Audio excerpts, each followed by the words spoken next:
Okay.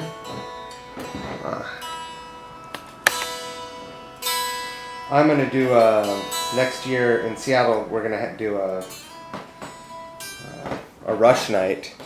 Oh, cool. So I'm gonna be the house guitarist, and then we'll have a bunch of guests play as well. And so we're pretty. It's got some. You know, can't throw a stick without finding a Rush fanatic. Oh, but absolutely. pretty excited. Nice. You have the set list worked out? Yeah, I'll show you. I made a. Oh.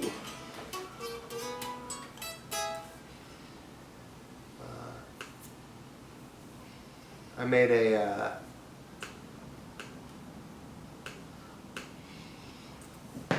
playlist. All right.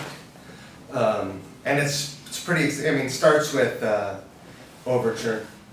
Oh, okay. And hits everything. Nice. All the chestnuts. I saw them twice. I guess I can turn the monitor off on that. It hits all the goody spots. Yeah, I saw them. I guess it was the last time they played Brooklyn. Or a couple of years ago. Yeah. Yeah. I saw them twice on that tour and it was so good. Oh, so good. Yeah, wow. Yeah, like unbelievable. I think it just got better every year. How does that even happen? Yeah, I saw them like late '80s, early '90s. First time when I was in high school, actually. So it must have been like late '80s. Yeah. The first time I saw them was Presto tour. Yeah, I don't remember which one it was, but it was good. But now they're just smoking how they were then. I waited. That was the first time that I waited in line for tickets for anything. I waited overnight. Me and my buddy Dave Clark waited overnight in the snow. Right. No relation to the Dave Clark 5. Right? No. And that was an evening. Yeah. Because the people that wait overnight in line for Rush tickets party. Oh yeah. It was. We saw a car blow up. Oh. And we saw someone pass out and piss themselves. These are all Rush fans? Yeah.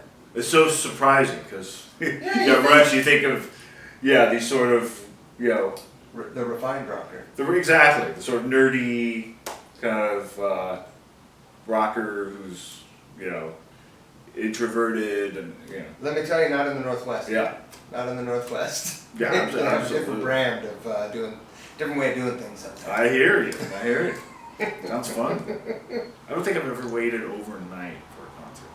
Yeah. All day, yes. I mean, I wouldn't recommend either. Yeah. Now, we've seen a few big ticket concerts here. For better or worse, we've just bought tickets off of whatever, we got you right where we want you.com. And so, we did that. We saw Sabbath. We saw The Cure. Saw Tom Petty. Oh, it's great. I've seen him. May he rest in peace. I saw him at the Fillmore in San Francisco. He did a series of shows there in the 90s. It was like a week. It was great. Yeah, it was like a week straight. My friends, the Presidents, did one of those nights. If you can believe really? it. Wow. That I'm sure the pinnacle of their career, actually. That's pretty amazing. Yeah, that was an amazing show, and I saw Black Sabbath, but I was away when they came to Brooklyn. But I saw them on one of the Ozfests, right? Like in the early O's. And that was great. I saw them when they did the first reunion in the late '90s, and that was the all original lineup. Yeah, I'm so lucky I caught the all original lineup. I think it was like 04 or 05. Yeah. Ozfest, and maybe 03, but it was amazing. Yeah, I was with Bill and nobody swings like that. It's true. It's nobody true. swings like And that. yeah, it wasn't perfect, And it was, but you know what? It was Bill, and yeah, he had the swing. Oh man, yeah. That's Nothing it. like yeah. There are no drummers play like that anymore, huh? Very few, yeah. Especially in rock, yeah. I mean, I'm sure there's like some revivalist kids somewhere that I don't know about. Yeah. There's always, because I'm old and in the way now. Right, same, yeah. But you know, that style, yeah, he was really coming from a different place. I mean, he was really coming from like early jazz, big band, Right. almost, and blues, and yeah, you don't really hear anybody playing like that anymore. Did you see the Beware of Mr. Baker? Yes, amazing film. Oh, yeah. Great film, young filmmaker too. We even messaged back and forth a few times. Oh, really? Yeah. I was a huge fan of that. And I was actually a huge fan of the Rolling Stone article Right. that predated the film. Oh. But you know, it's a pretty amazing story. He lied. He basically made up a story about being with Rolling Stone. He wasn't with Rolling Stone. And then Right. he called up Rolling Stone and he said, I have to do this story. He's going to kill me. But then he told me, you know, he shared it with them and they were so blown away. They're like, okay, you win. Sure, kid. This never happens, but we're going to make this happen. I love the way the movie starts with just him attacking him. Yes. Yeah, I got to see that again. Yeah, it's just It's so great. many great moments. What a lunatic, though. Yeah, he's definitely a special individual. And did so much playing. Obviously, a passionate muso. Yeah, very deep musician. Yeah. The musician's musician. All those guys, Cream, but very dysfunctional band, unfortunately. I mean, I'm sure they would have lasted longer. how many high-functioning bands do you know of? Because you know a lot of bands. Well, we were just talking about one, you know, Rush. Right. Same guys for so long. Right. Earlier we were talking about Billy Gibbons, and I know he's doing his own thing now, but you know, when ZZ Top plays, it's the same guy. It's so rare that happens. And usually when that happens, if it's the same lineup, it's a trio. Right. It's rare that it's 4 5. people. Yeah. So they're functional. P-Funk, not the original. Not quite. Yeah. But yeah, there's definitely some very dysfunctional bands that last a long time too. You know, I remember the Ramones documentary. Right. Like that's just. I loved that movie. Yeah, it was amazing, but it just so sad. Like at the end, you know, I can't imagine not speaking to anybody, you know, in my band, in these van rides. Like long drives. Long drives, and they influenced a lot of bands that would become, you know, very well off. Right. And they were, you know, basically, you know, touring in a van and playing clubs and not speaking. It's pretty incredible. I wouldn't last. I would definitely quit that band. Yeah, I wouldn't make it either. It seems crazy to say out loud, I would quit the Ramones. Yes. Because I don't want to say that or believe it, but pretty good at quitting. Yeah. Bad situation. Yeah, I've been in situations that we all have that are less than optimal, let's say. Right. I still can't imagine anything like that. Or is this a subliminal thing you're trying to tell me? Look, man, I'm not trying to drop. We've all been in these situations. I'm held captive. Yes, yeah. You know, when you're not getting along with someone and you really don't want to be there. Thank you for being here, by the way. Yeah, well, it's good to be. You are an incredibly talented person, and you have clearly have a sense of humor and aren't afraid to have fun. I think it's pretty essential. Like If you're gonna survive in this business, like that's rule number one: is get a sense of humor. It helps that I didn't live in Jersey and you didn't have to take a train. Yeah, no, Jersey would be out of the Deal question. breaker. But yeah, thank you so much. That's good to be here with this, you know, Brooklyn. We're like one neighborhood over from Right. where I live. It's perfect. So you just played some shows in Texas. I did, yes. You have a new record. I have a new record. Tell me about the record. So the new record is called Conundrum, and it's by my instrumental group, Skolnick Trio. And the group originated as a jazz guitar group. You could classify it that way. There's upright bass, small drum kit. Yeah. The guys I play with are like, you know, they're from that side of things. They're not guys in rock bands. I mean, they're real jazz players. But it's developed into a pretty open-ended project. So the new album has some stuff you would call jazz guitar, some stuff you would consider funk, blues, tango, even like Western. Yeah. It goes a lot of places, so it's a lot of fun, and a lot of it's very unpredictable for, like, you know, if you know me from the metal side of things, which I guess is my most visible side. It can throw you for a loop, but now there seems to be a lot more acceptance. Have the guys in your band heard Testament or seen Testament? Oh yeah. Yeah. They've come to the shows. Yeah. Oh yeah. They get a kick out of it. Yeah. Yeah. They actually totally dig it. Yeah. They totally appreciate it. Yeah. Awesome. They're very open-minded musicians, my guys. Matt Zabrowski and Nathan Peck are their names. Yeah. Jazz guys. Yeah, they're jazz guys, but they're open-minded. They've played in other types of bands too. They're just like pro New York musicians that get hired for all kinds of stuff. Right. Is there any amount of metal guys who come out to see you play, and then you talk to them afterward, and you can see the disappointment in their eyes that you haven't? There's a lot of metal guys that come to the shows, and it's funny because with the trio, I'll often play these sort of elegant sit-down rooms. Yeah. Right. Not the type of place that Testament fans are used to going.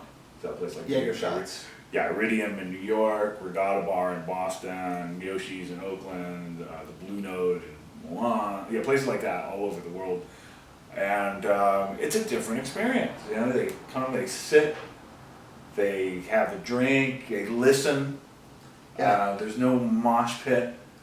And I'm sure there are some that are very disappointed, but you haven't seen it in anyone's eyes. They don't stick around. I think if there's anybody disappointed, they leave.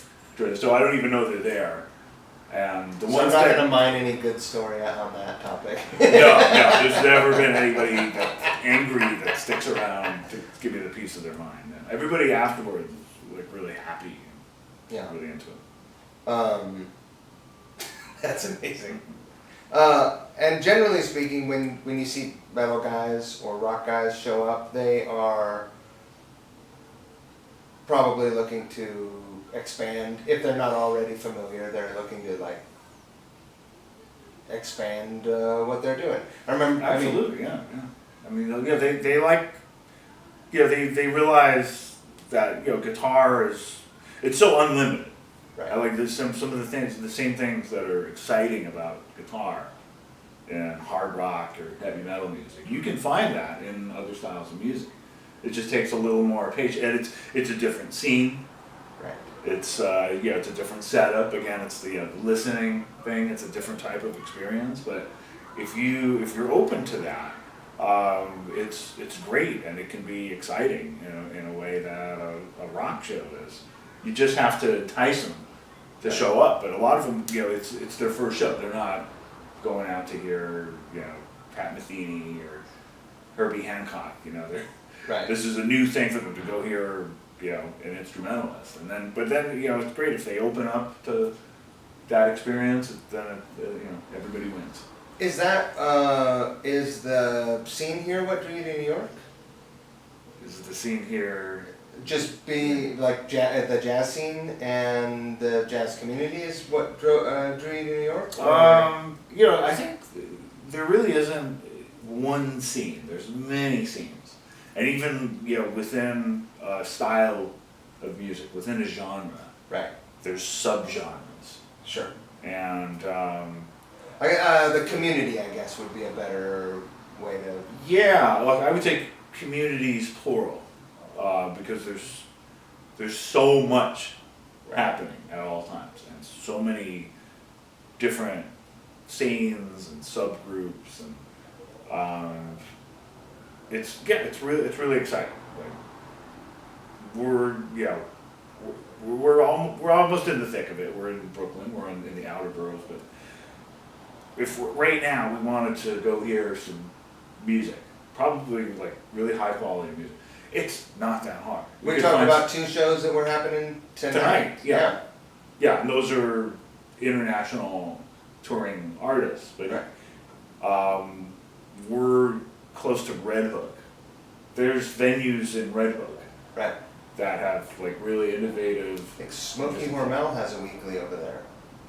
Yeah, there's a place called Shapeshifter Lab, which has like experimental instrumental music, and it's run by the bass player he's a son of John Coltrane's bass player, Jimmy Garrison, Matt Garrison, runs that, and there's music there all the time. It's right over here. There's some other places like that.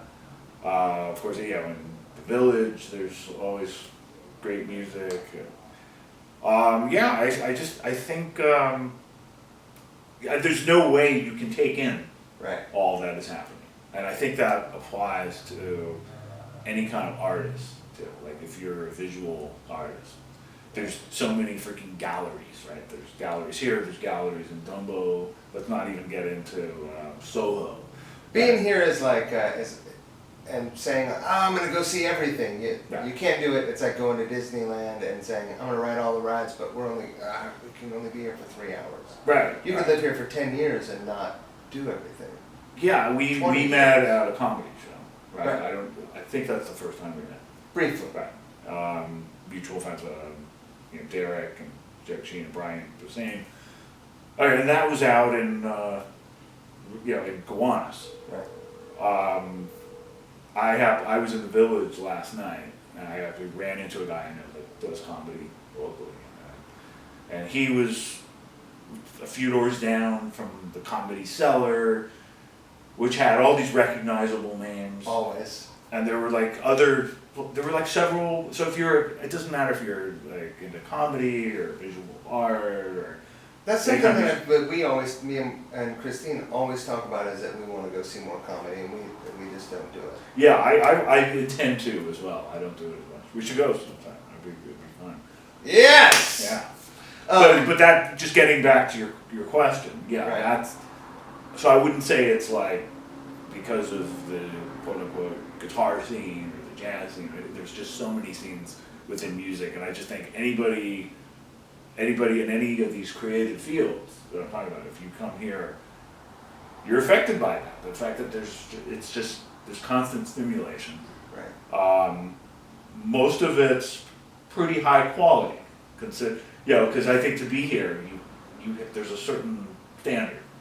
Not that it's all excellent, not that there's nothing that you won't like, but it's different. I think just. It's helped me as a musician, and I think even though I moved here having a bunch of experience touring and recording, I felt like a whole world opened up when I moved to New York. Right. Well, they say it's the greatest city on earth. Any New Yorker. We say that. Oh, I know other people who have just been driven out. Like it's not for everybody. I tell people. I haven't always loved it. Yeah. And I still have a love-hate thing with it. Every once in a while you walk out and you have 3 parking tickets, and then you miss your train, and a lot of things can go wrong on your way anywhere. Yeah, there can be some really annoying things about it, but you learn to love that too. Yeah. It's still better than walking down and going to get on the BART, because oh god, yeah, the odds of you stepping in human shit are way lower here. Right. Yeah, there's that, and the fact that BART hardly goes anywhere, right? It's like BART goes into San Francisco. It's a straight line. Right. That's it. What if you need to get to